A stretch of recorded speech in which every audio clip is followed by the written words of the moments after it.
오늘 마가복음 8장 14절부터 26절까지 읽었는데 내용은 길지 않지만 이 속엔 두 개의 에피소드가 들어 있습니다.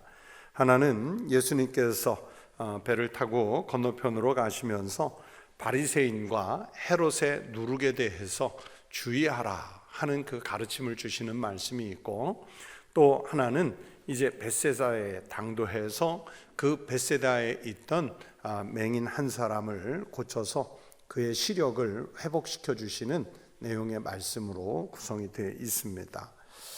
그래서 이 두 가지를 따로 떼서 하나씩 보겠는데, 첫 번째는 이 바리새인과 이제 헤롯의 누룩에 대한 가르침인데, 사실은 오늘 본문 약간 앞에 11절부터 보면 예수님이 이제 표적을 구하는 유대 종교 지도자들에 대해서 책망을 하시는 내용의 말씀이죠. 11절, 12절이 지난 시간에 봤던 본문인데, 예수님께서 그 유대 종교 지도자들을 볼 때마다 마음속으로 깊이 탄식하시면서 하시는 말씀들이라는 걸 일러주고 있습니다. 그런데 예수님께서 그 마음속으로 깊이 탄식하시면서 하시는 말씀의 그 내용이 이제 14절부터 21절 오늘 본문 속에 들어와 있죠.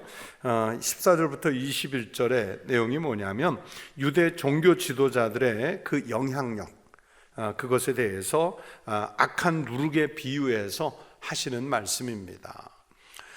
여러분, 그 유대 사회는요, 이스라엘이라는 나라는요, 그 정치적으로 얘기하면 재정일치 사회예요.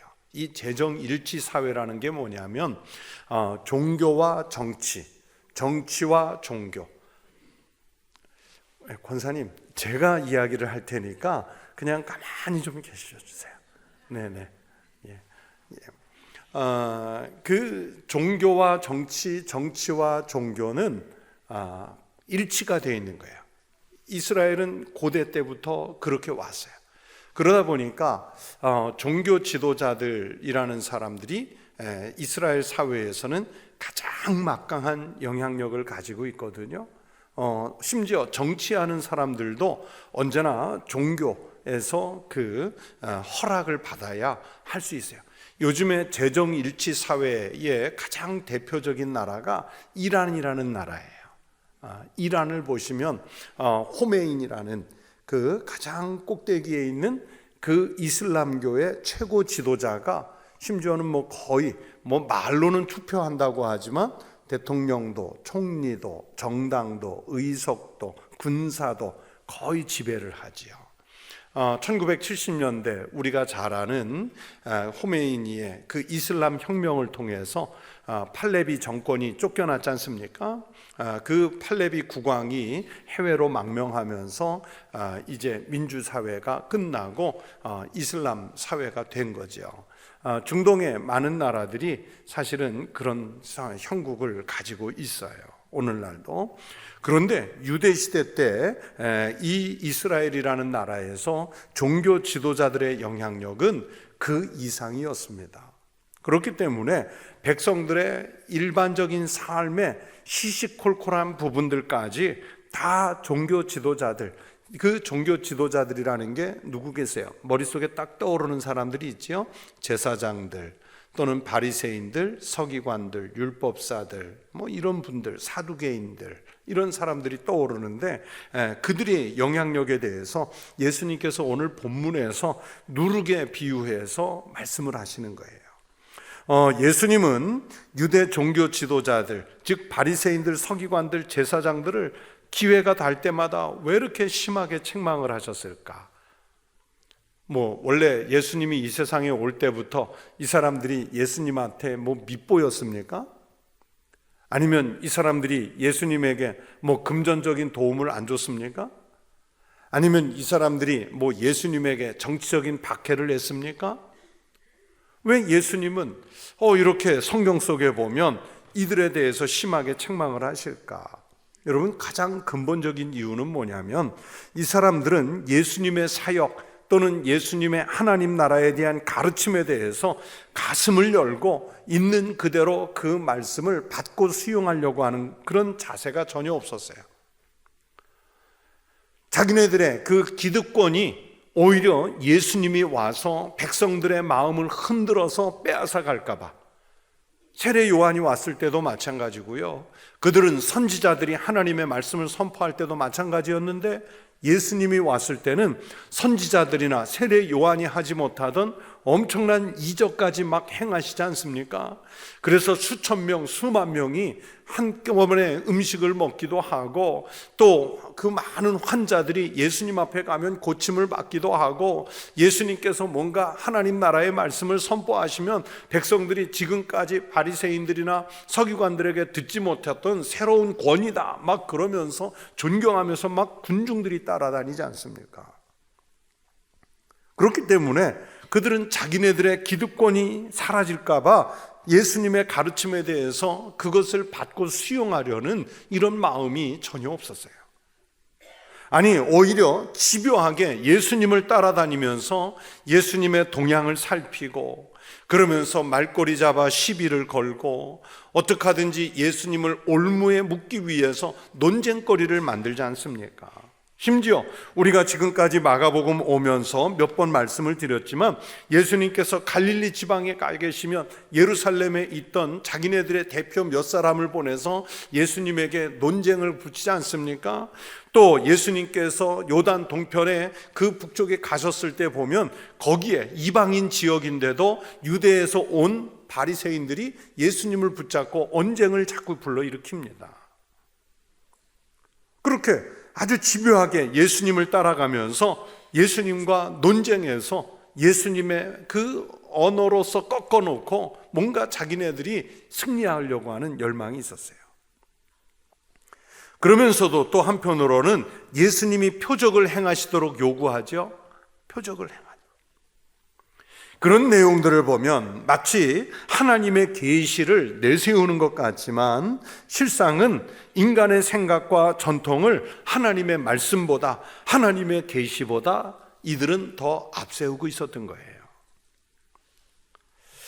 여러분, 바리새인들, 서기관들 이들의 행태를 보면서 우리가 알아야 할 것은 오늘날도요, 성경을 읽고 예배당에 와서 하나님의 말씀을 듣고 또 말씀을 공부로도 배우고 그러면서도 말씀에 대해서 마음을 열지 않고 왜곡해서 듣는 이들이 많이 있습니다. 자기 편리한 대로 듣는 거예요. 교회가 가지고 있는 전통 또는 교회 지도자들의 일부 생각에 따라서 여러분 교회가 교회답지 못한 경우들이 얼마나 많습니까? 여러분, 종교개혁을 우리 장로교 또는 개혁교회에서 자주 이야기하게 되는데 여러분, 중세시대 때 종교개혁이 왜 일어났습니까? 교회의 전통이라고 하는 것, 그것이 너무 강하게 교회 안에 자리 잡고 있어서 어쩌면 하나님의 말씀보다 그게 더 우위에 있는 거예요. 종교 사제들이, 즉 목회자들이 하나님의 말씀을 자기들 마음대로 해석하고 그런 전통들이 생기는 거예요. 지금도 가톨릭 교회 같은 데서는 교회의 전통과 권위가 거의 성경과 동급입니다. 동급이에요. 그러니까 교회가 교회답지 못한 하나님의 공동체가 하나님 백성들의 모임 같지 않은 이런 행태를 만들어내는 거예요. 종교 지도자들이. 유대의 종교 지도자들이 이런 왜곡된 계시관을 갖고 있었기 때문에 그들은 예수님으로 인해서 시작되는 새로운 구속사의 시대, 예수님의 시대를 통해서 단지 예수님의 시대가 아니라 하나님 나라가 이 땅에 직접적으로 오게 되는 이 구속사의 시대를 알지 못하는 거예요. 그래서 이 사람들은 어떻게 하든지 자꾸 예수님을 신성모독죄로 옭아매려고 하는 거예요. 여러분, 예수님께서 십자가 지시기 전에도 그 제사장 그룹이 또는 그 재판하는 사람들이 예수님에게 자꾸 신성모독, 그죠? 하나님의 이름을 모욕했다 해서 그 신성모독죄를 누명을 씌우지만 여러분, 실상은 예수님과 논쟁하는 그들의 모습을 보면 예수님이 신성모독을 하는 게 아니라 자기네들이 신성모독을 하는 거예요. 하나님 말씀을 왜곡시키고 백성들에게는 잘못된 사상을 전파하고 그러면서 하나님 나라가 오는 것을 방해하는 이런 역할들을 그들이 하고 있는 부분에 대해서 예수님께서 책망하시는 거죠. 현대 그리스도인들이나 교회 중에도요, 표면적으로는 그리스도교를 내세우지만은 인본주의나 지식, 경영, 심리학 이런 것 가지고 그래서 성경의 교리를 왜곡하거나 주님의 뜻을 곡해하는 경우들이 많습니다. 그래서 오죽하면 그 옥하는 목사님 아들 옥성호 씨라는 분이 심리학에 물든 교회, 심리학에 물든 그리스도, 그죠? 너무 우리가 지금 또 어떤 경우에는 그 교회가 경영학적인 면에서 또는 복지학 또는 사회학 이런 데 물들어 가지고 교회에서 복음의 본질이 자꾸 훼손되는 이런 역사들이 많거든요. 그러니까 2000년 전에 예수님 시대에 그 바리새인들 또는 사두개인들만 탓할 게 아니라 오늘날 우리 속에서도 그런 일들이 벌어지고 있다고요. 20세기, 19세기 정도부터 20세기로 넘어오면서 신학적으로 자유주의 신학이라는 게 막 팽배했어요. 저희 신학교에 처음 들어가면 신학생들이 막 마음에는요, 어떤 마음이냐면 자기가 이제 막 신학교에 입학해 놓고는 목사가 다 된 거예요. 목사님들 보면 별로 열정도 없는 것 같고 기도도 안 하시는 것 같고 저런 마음 갖고 어떻게 목회를 하시나. 장로님들 보면 그걸 기도라고 했나. 권사님들이 교회에서 하는 언어를 보면 야, 저 정도 갖고서 어떻게 예수를 믿었다. 신학교 1학년이 그래서 목사예요. 신학교 1학년. 근데 신학교 입학해가지고요, 신학생들 20세기 저희들 세대 때는요, 충격을 받아서 실제로 신학을 그만두는 친구들이 많아요. 왜 그러냐면 성경을 예를 들어서 모세오경은 우리는 모세가 썼다 이러면서 배웠는데 신학교에 탁 들어오면 교수님들이 모세오경은 모세가 쓴 것이 아니라 이것은 문서, 많은 그 당시에 문서들이 편집되고 짜집기 돼서 이렇게 나왔습니다. 제2문서입니다, P문서입니다, E문서입니다 이러면은 우리 목사님은 강단에서 맨날 모세가 썼다고 그랬는데 왜 학교에서는 이렇게 가르치지? 또 어떤 때는 출애굽한 경로가 자유주의 신학에서는 뭐라 그러냐면 우리는 홍해 바다가 쫙 갈라져서 옆이 벽이 돼서 이스라엘 백성들이 그 바다 한가운데를 육지가 된 것처럼 마른 땅을 지나듯이 지났다. 성경에 그렇게 돼 있으니까 분명히 우리는 그렇게 믿잖아요. 그런데 신학교에서 일부 교수님들은 바다가 갈라진 게 아니라 이스라엘 백성들이 가는 노선을 보면 아마 이집트 북쪽의 나일 삼각주에 갈대밭 사이를 좀 습지가 있는 갈대밭 사이를 지났을 것이다. 이러면 저 교수님이 도대체 예수를 믿는 건가? 성경은 믿는 건가? 교수님한테 수업 시간에 항의를 해요. 그 항의라는 게 정확한 신학적 근거를 갖고 하는 게 아니고 그냥 논쟁 삼아서 하는 거예요. 그러다가 시험에 들고 빠지고 하다가는 결국은 나는 이제 신학을 안 할랜다 해서 정말로 많이 그만둬요. 시험 들어가지고. 이 자유주의 신학의 영향이죠. 예수님의 부활은 실제로 있는 부활이 아니라 제자들의 신앙 고백 속에 있는 것이다. 아주 불트만이라는 유명한 신학자가 한 말이거든요. 그럼 예수님의 부활이 없고 신앙 고백을 하는 사람들의 고백 속에만 있는 부활이라면 도대체 우리는 무엇을 믿고 있는 것인가? 이러면서 갈등을 하죠. 그런 자유주의 신학을 공부해 가면서 이겨내면 다행인데 그걸 이겨내지 못하는 거예요. 예수님의 절대성이 부인당하거든요. 교리적으로 이단들이 또 예수님의 절대성을 부인하면서 교주들 자신이 우리가 아는 이만희라든지 정명석이라든지 이런 그 한낱 미물만도 못한 인간에 불과한 이들이 예수님과 자기를 막 동급으로 삼잖아요. 그러면서 그 신앙을 왜곡시키는 데에 막 사람들이 빠져들어가서 열광하고, 그렇죠, 그들을 메시아로 받아들이고.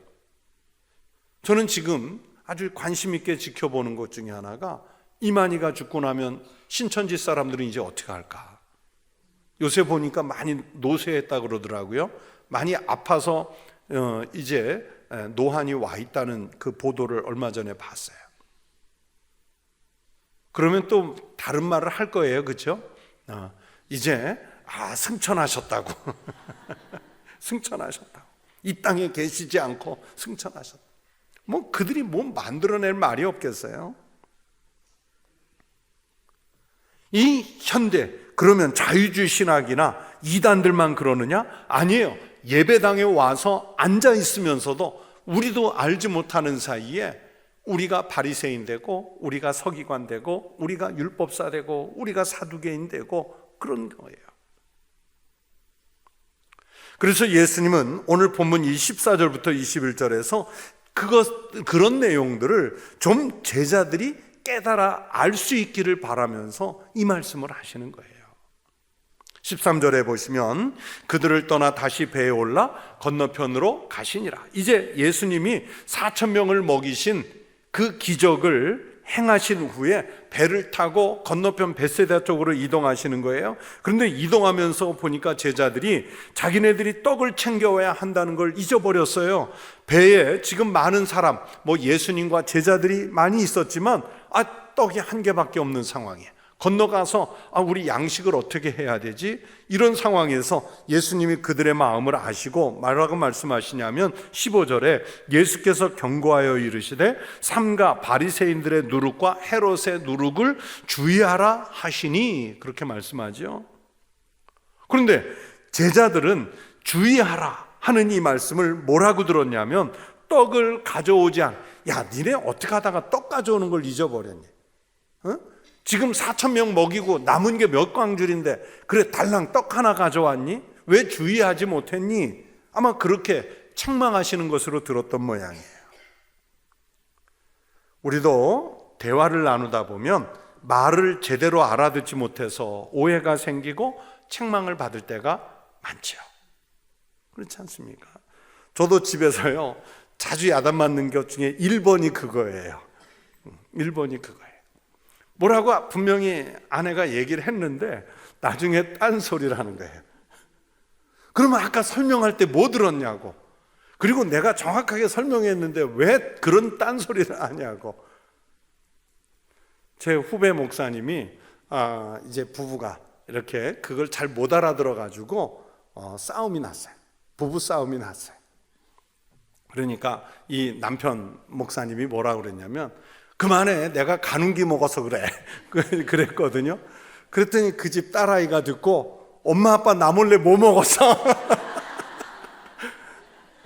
저희 집에 와가지고 그 얘기를 하는 거예요. 지금 아내는 뭔가 얘기를 한 거를 남편 목사가 못 알아듣고, 그래서 그만하라고 잔소리 들으니까 내가 가는기 먹었다. 근데 또 딸아이는, 어린아이는 엄마 아빠가 자기들 몰래 뭐 먹은 줄 알고 가는기 먹었다 그러니까. 이게 우리가 대화하다 보면 내 마음대로 해석하잖아요. 그렇죠? 아마 지금도 똑같은 말씀 들으면서 막 내 마음대로 듣는 분들 많으실 거예요. 뭐 성경에 목사님이 뭐라고 말씀하시든 나는 나의 것만 듣는다. 아예 잘못된 기억으로 혼날 때가 있어요. 그런데 지금 제자들이 그런 거예요. 주님 말씀을 왜곡하는 경우들이 얼마나 많아요. 그래서 저도 성경을 공부하면서 여러분에게 말씀 전할 때, 이거 내가 해석 잘못할 수도 있잖아요. 언젠가 말씀드렸는지 모르겠는데 제가 잘 이렇게 이제 제가 교육 전도사 할 때 우리 교육 목사님이셨던 우리 한국계 아주 유명한 목사님이 계세요. 근데 그 목사님이 어느 날 설교를 하시는데 출애굽기에 그 조각목 가지고 법궤를 만든 설교를 하신 거예요. 그러면서 교인들 보고 여러분 한 사람 한 사람이 다 조각목처럼 쪼개진 나무입니다. 그러나 모이니까 하나님의 말씀을 담는 법궤가 되지 않습니까? 그러니까 막 교인들이 아멘 했잖아요. 그래서 교회는 조각목이 모여서 공동체를 이루는 겁니다. 설교를 했어요. 그랬는데 나중에 교인들은 은혜 받고 했는데 우연히 집에 가서 주석을 찾아보니까 그 조각목이 그 조각이 아닌 거예요. 아카시아 유의 시띠나무를 말하는 거예요. 그러니까 한자로는 전혀 다른 뜻인 거예요. 그런데 교인들한테 설교는 쪼개진 나무, 조각조각 그걸 얘기했는데 성경의 조각목은 전혀 그런 뜻이 아닙니다. 그래서 지금은 조각목이라는 말씀보다 새로 번역한 여러분의 성경에는 시띠나무 뭐 이렇게 돼 있어요. 아카시아 종류의 나무인데 우리나라의 아카시아는 물러서 가구로 안 쓰는데 성지순례 가서 보시면은요, 유대 광야나 시내 광야에 있는 시띠나무는 너무 단단해 가지고 오히려 사람이 가공하기가 어려워서 오히려 가구를 못 써요. 그런데 하나님의 법궤는 그 단단한 나무로 만들어진 거예요. 해석을 잘못한 거죠, 목사님이.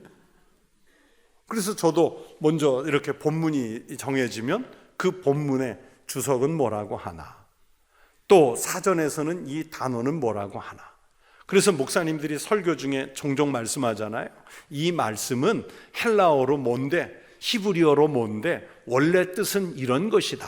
그렇게 해석해 주잖아요. 왜냐하면 사전이나 주석을 꼭 찾아봐야 되는 거예요. 왜냐하면 그래야 하나님 말씀을 왜곡시키지 않으니까. 자기 식대로 듣는 것을 주의해야 되는데 지금 제자들은 다 같이 앉아가지고 예수님과 대화는 하는데 예수님의 뜻과 상관없이 자기네 식대로 듣고 있는 거예요.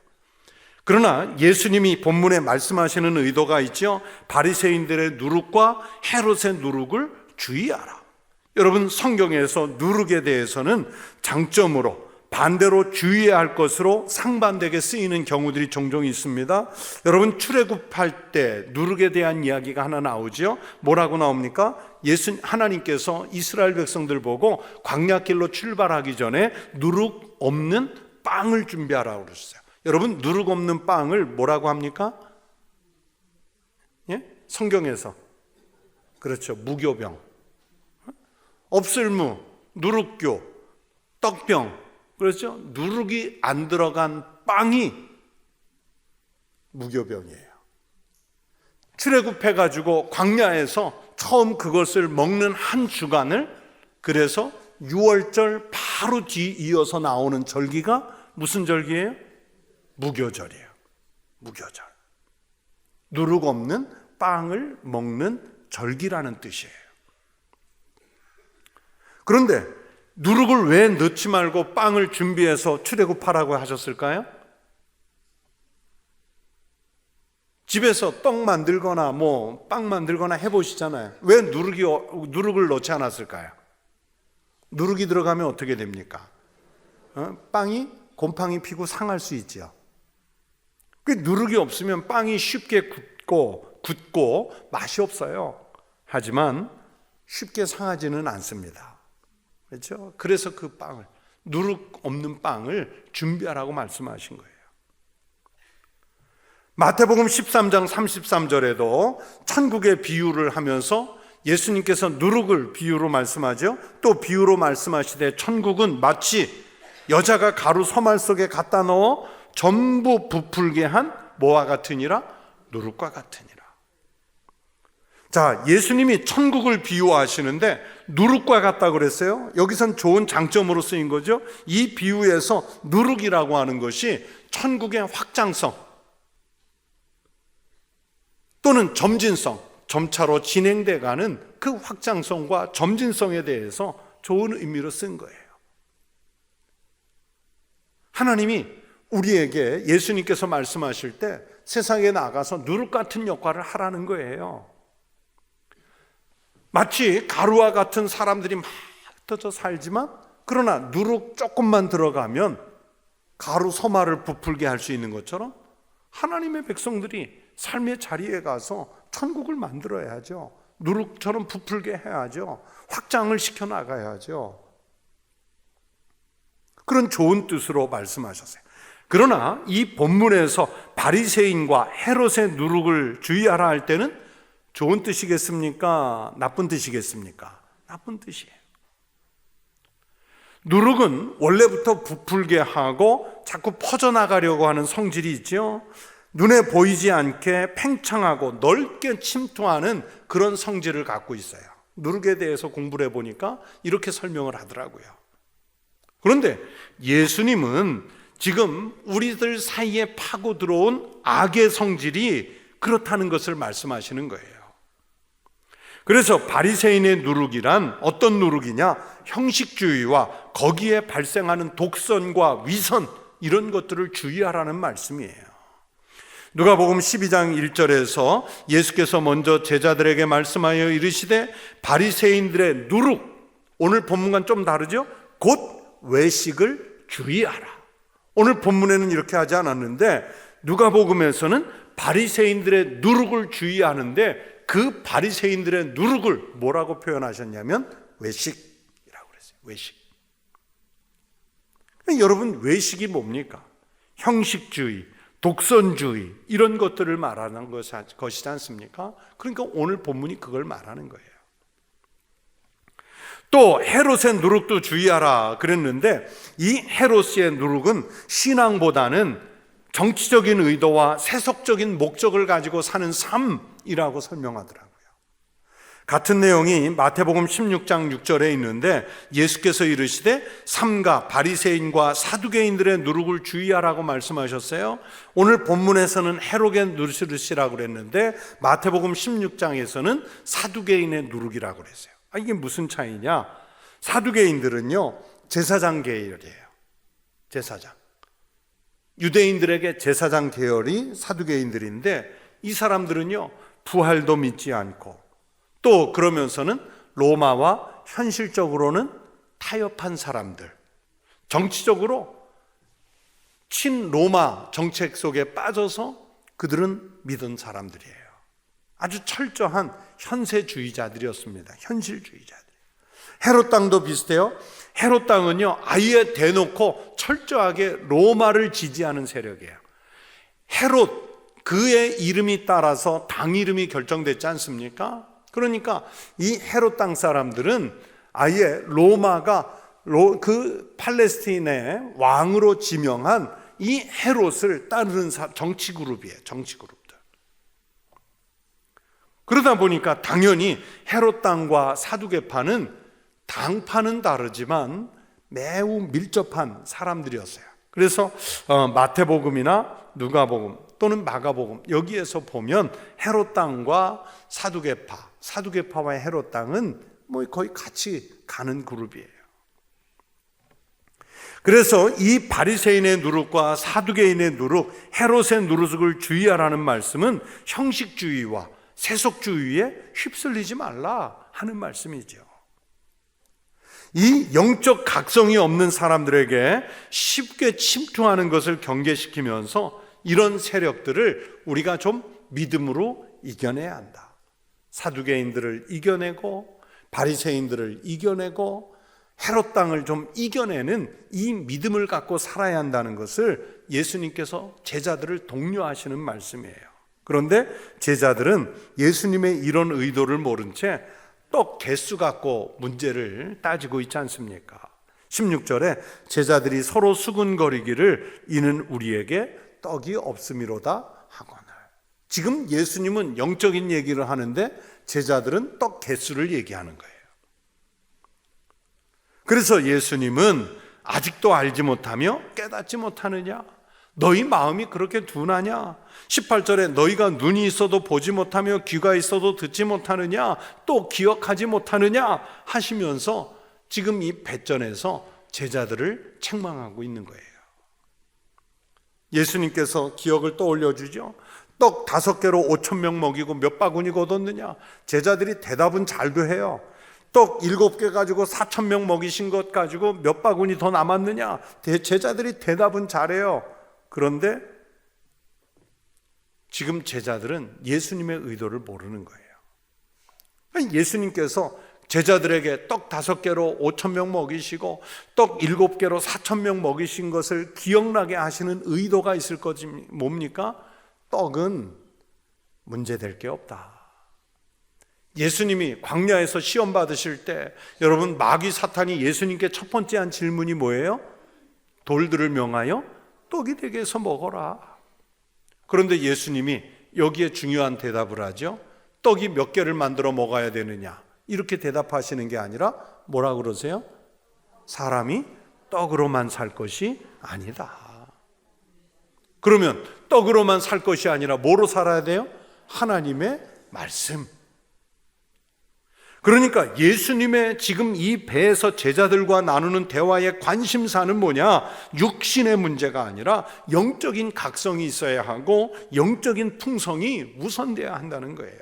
그 제자들이 아직도 그것을, 예수님을 그렇게 쫓아다니면서도요, 그걸 깨닫지 못하고 있느냐, 아직도 그걸 알지 못하겠느냐, 그 말씀을 하시는 거예요. 이 상황만 그렇겠습니까? 여러분, 오늘 우리도 예수를 믿는다고 하면서 영적인 것보다는 육신적인 것, 세속적인 것, 여기에 더 많은 관심을 두고 있습니다. 수십 년 믿었다고 하면서 여전히 알지 못하고, 여전히 깨닫지 못하고, 여전히 둔하고, 여전히 하나님이 우리에게 주신 은혜들을 기억하지 못해요. 그런 우리에게 예수님 말씀하시죠. 그런즉 너희는 먼저 그의 나라와 그의 의를 구하라. 그리하면 이 모든 것을 너희에게 더하시리라 말씀하셨는데, 이 모든 것, 너희에게 더하신다는 것, 마태복음 6장 33절 이전에, 이 말씀 이전에 예수님께서 제자들에게 또는 군중들에게 이 모든 것을 뭐라고 말씀하셨어요? 너희가 먹을 것, 입을 것, 마실 것, 그거 염려하지 말라잖아요. 살면서 우리가 제일 염려하는 것들, 그걸 걱정 버리고 영적인 것 관심 먼저 가지라는 거잖아요.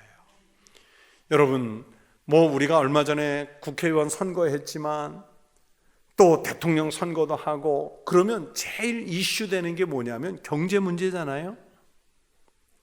여러분, 아침에 신문 받아가지고 신문이 하루에 30-40장 면이 오는데, 그 중에 제일 많은 분야가, 제일 많은 면수를 차지하는 게 무슨 면인지 아세요? 경제면이에요. 스포츠도 한 면, 정치도 한 두어 면, 사회도 두어 면, 문화도 한 두어 면, 국제관계도 한 두어 면, 이렇게 해서 나오는데 경제면은 아예 따로 와요. 그렇잖아요. 그러니까 매일 그렇게 경제 뉴스를 쏟아낼 수밖에 없는 이 현실, 뭡니까? 사람들이 제일 많은 관심을 갖고 읽는 데가 어디라는 얘기예요? 우리가 읽든 말든 여러분, 가장 큰 관심을 두고 있는 것은 경제예요. 근데 경제가 결국은 뭐예요? 무엇을 먹을까? 무엇을 마실까? 무엇을 입을까? 이 문제잖아요. 그런데 예수님은 그것보다 이 모든 것을 너희에게 더할 테니까 너희는 먼저 그의 나라와 그의 의를 구하라, 이 말씀을 하시는 거예요. 여러분, 하나님이 원하시는 것을 먼저 구하는 믿음이 있으시기를 바랍니다. 여러분, 이 예수님께서 제자들과 나누는 대화 속에 이 초자연적인 기적을 체험하는 것, 여러분, 지금 바리새인 서기관들이 자꾸 표적을 요구하는 것은, 여러분, 이 믿음이라고 하는 것이 기적을 체험한다고 해서 믿음이 일어나는 게 아니에요. 오히려 반대로 믿음이 있으면 하나님은 우리에게 이적을 주실 줄로 믿습니다. 여러분, 광야길 가는 이스라엘 백성들 보세요. 이적을 매일 보잖아요. 매일 만나가 내려요. 매일 하나님이 물을 주세요. 고기 먹고 싶을 때 하늘에서 고기 내려주세요. 반석을 쳐서 여러분 그 물을 나게 하시고, 광야길을 갈 때에 저들이 길을 잃지 않도록 구름기둥, 불기둥을 매일 펼쳐 보여주시잖아요. 그 얘기는 뭐예요? 매일 이적을 경험하면서 사는데 그들이 그렇다고 해서 믿음이 확신했습니까?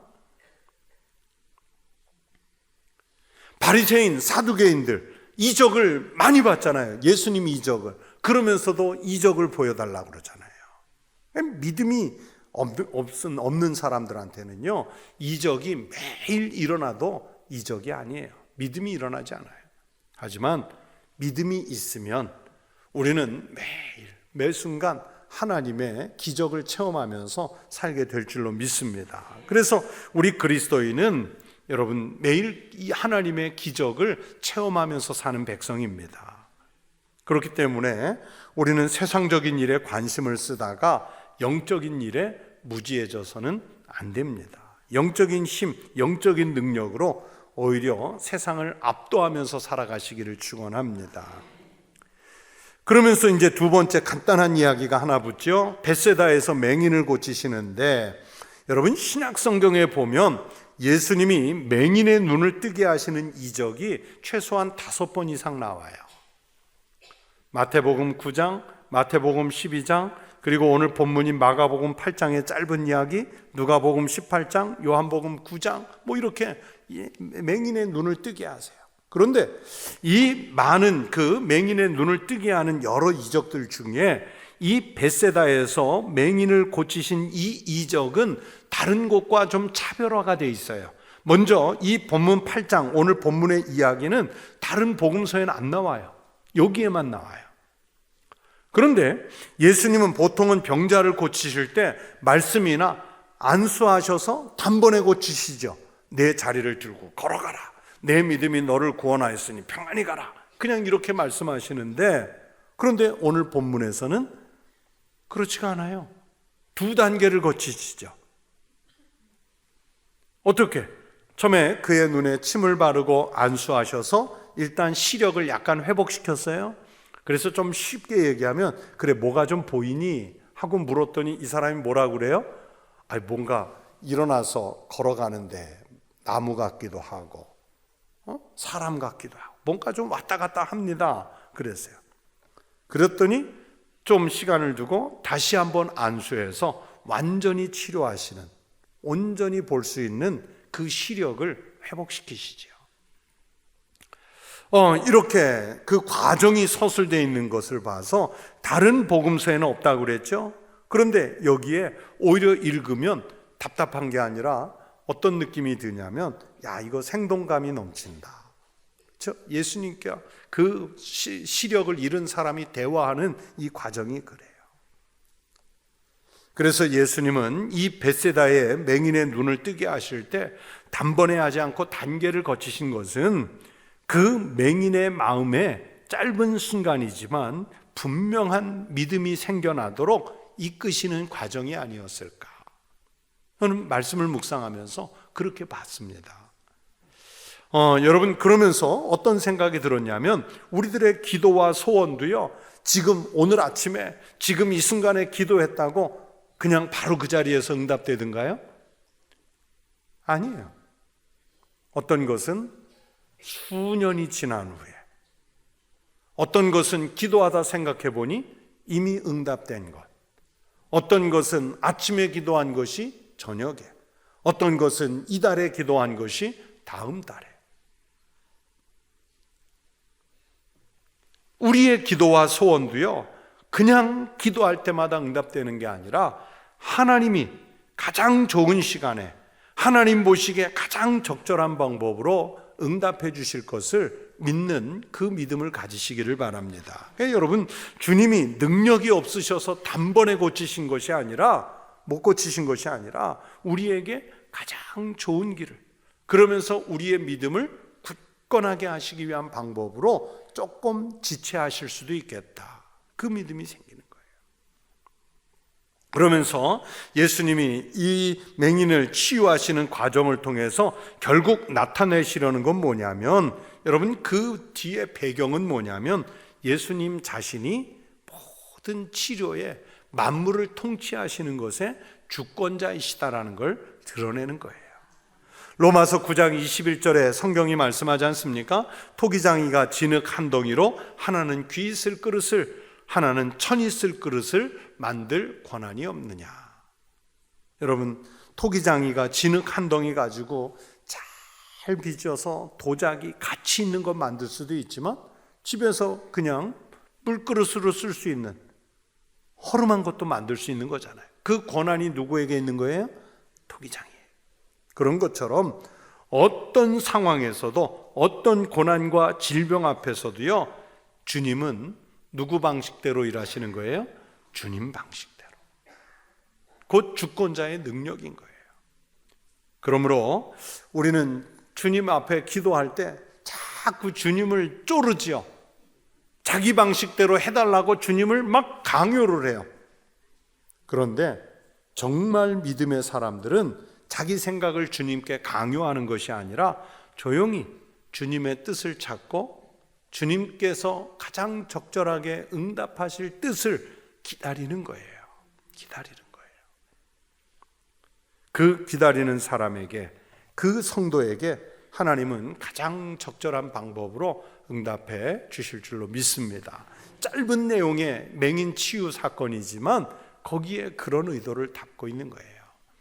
여러분, 하나님 앞에 나와서 신앙생활 하실 때 내 편에서 하나님 말씀을 마음대로 듣고 해석하고 왜곡하는 것이 아니라, 즉 누룩을 주의하시고 하나님께서 나에게 뭐라고 말씀하시는가, 하나님께서 우리 교회에 뭐라고 말씀하시는가, 하나님은 이 시대에 무엇을 말씀하시기 원하시는가, 하나님의 뜻에 관심과 귀를 기울일 수 있는 성도 되시기 바랍니다.